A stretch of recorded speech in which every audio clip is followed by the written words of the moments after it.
Have you ever felt like you're in a fight with yourself? Like one part of you wants to move forward, but another part keeps pulling you back? Well, that exhausting internal battle you feel isn't a weakness of will. It's a real, measurable collision between the survival blueprint of your past and the rational goals of your future. It's a conflict that creates one of the most frustrating human experiences, self-sabotage. And that's what we're going to dive into. We'll explore that hidden battle, and most importantly, show you how to finally win it. I really want this to sink in. That feeling of being stuck, of working against yourself every single step of the way, that's not a character flaw. It's a genuine neurophysiological conflict happening inside your brain. It's a collision between the person you have been for years and the person you're trying so hard to become. So here's our game plan for how we're going to break this down. First, we'll put a name to that internal collision you experience every day. Then we'll actually map out the self-sabotage loop, so you can see how it works. We'll explore the brain's safety trap that powers the whole thing, and then we'll get into a practical strategy to break the cycle and completely reframe your future. Okay, so let's start at the beginning. What exactly is this internal battle? Let's give a name to that feeling you have, that sense that something is just fundamentally out of sync. This is what it feels like day to day, right?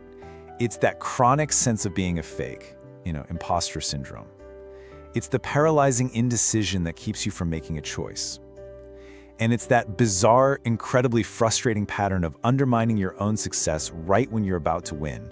Like quitting a job right before a big promotion, or never ever finishing that creative project you say you care so much about. So the battle lines are drawn between two versions of you. On one side, you've got what we call the actual self. Think of this like your brain's automatic programming, a blueprint built from every experience, habit, and belief from your past. And on the other side, that's your ideal self, your conscious goals, your future ambitions, the person you really want to be. These two are in a constant tug of war for who gets to call the shots. And that space between them, that's where all the trouble starts. We call it the identity gap, but it's not an empty space. Oh no. It's a high-energy, high-tension battlefield. It's the source of that painful, exhausting friction you feel. So let's be super clear. The collision you feel is the identity gap, and it's the real problem we have to solve. Okay, so we know what the conflict is. But how does this identity gap actually cause us to self-sabotage? What's the hidden mechanism that's really going on under the hood? The whole process gets kicked off by something psychologists call cognitive dissonance. This is just a fancy term for the intense mental and emotional pain your brain feels when your actions, like trying to be a new, better you, start to contradict your deep, old beliefs about who you are. It's like a blaring fire alarm inside your head screaming, "Warning, inconsistency detected!" And that alarm takes a ton of mental energy to keep ringing. And this right here changes everything. We always think of self-sabotage as us failing, as a weakness. But from your brain's point of view, it's not a failure at all. It's a huge success. It's a brilliant defense mechanism designed to shut down that painful alarm and get you back to the safety and comfort of who you've always been. It all plays out in this really predictable four-stage cycle. We can call it the Schema Preservation Loop. First, you have the identity gap. That's the trigger. Second, that gap creates the painful alarm of cognitive dissonance. Third, to stop the pain, your brain hits the emergency brake, self-sabotage. And fourth, and this is the really clever part, it locks in the result. This is the final, kind of genius move your brain makes. It's called narrative lock-in.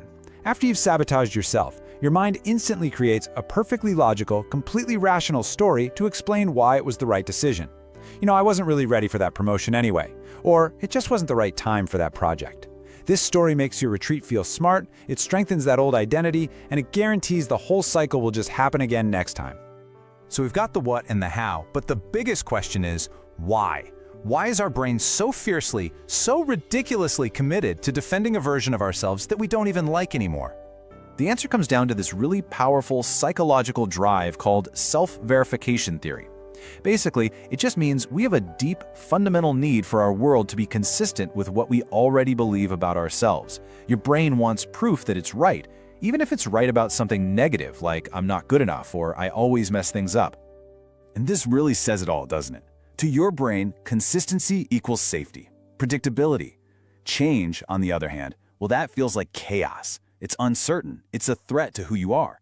So it will always choose the devil it knows. It would rather you be reliably unhappy than risk the terrifying, unknown chaos of becoming someone new. And there's a simple biological reason for all of this. Your brain is an energy miser. It's designed to be efficient. Defending your old, established self, that's an automatic process. It's easy, low energy.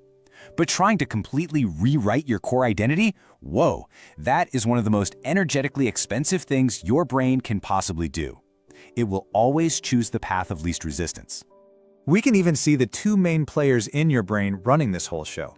You've got the anterior cingulate cortex, or ACC.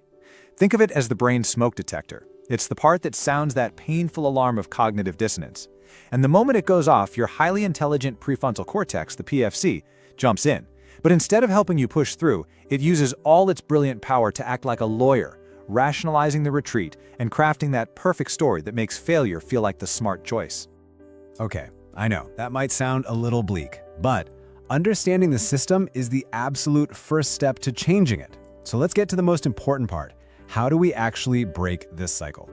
Here's the secret. The strategy isn't to fight your brain with sheer willpower. That's a losing battle. The strategy is to be smarter than the system. We have to bypass its defenses. And the way we do that is by feeding it small, consistent, undeniable pieces of new evidence, little bits of proof that contradict the old story. It's a simple, three-step practical process. First, you have to isolate the limiting schema. You need to know the specific I am statement that's holding you back. Second, you practice something we call minimal viable alignment. And third, and this is crucial, you have to consciously log the evidence. So, what on earth is a minimal viable alignment, or MVA? It's an action that lines up with your new, desired identity, but, and this is the key, it's so small, so non-threatening that it flies completely under the radar of your brain's alarm system. It's too small to trigger that big wave of dissonance. So if your idea self is a writer, your MVA isn't write a book, it's write one good paragraph.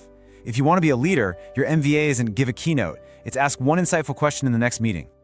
Now, this last step, you cannot skip this. This is where the magic happens. After you do that tiny little action, you have to close the loop with a conscious thought. You have to create a thought-action link. You actually say to yourself, I didn't just write a paragraph. I did that because I am a writer. You see what this does? It forces your brain, that PFC, to stop making excuses for failure and start logging new data. Undeniable proof of success that slowly, piece by piece, builds a new you. All right, let's pull all of this together for the final big takeaway. When you understand this entire system, you start to see the choice in front of you isn't just a moment-to-moment struggle. It's a decision between two completely different futures. If you don't remember anything else from this, please remember this. The self-sabotage you've been beating yourself up about is not proof that you're weak or broken.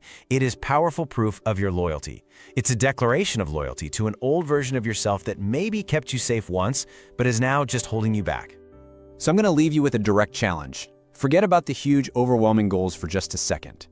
What is one small, maybe slightly scary, minimal viable action you can take today to give your brain the very first piece of evidence that your past self might just be wrong? Because in the end, the conflict isn't really between who you are and who you want to be. The real tug of war is between the profound, predictable safety of the person you have always known and the exhilarating, terrifying possibility of who you could become.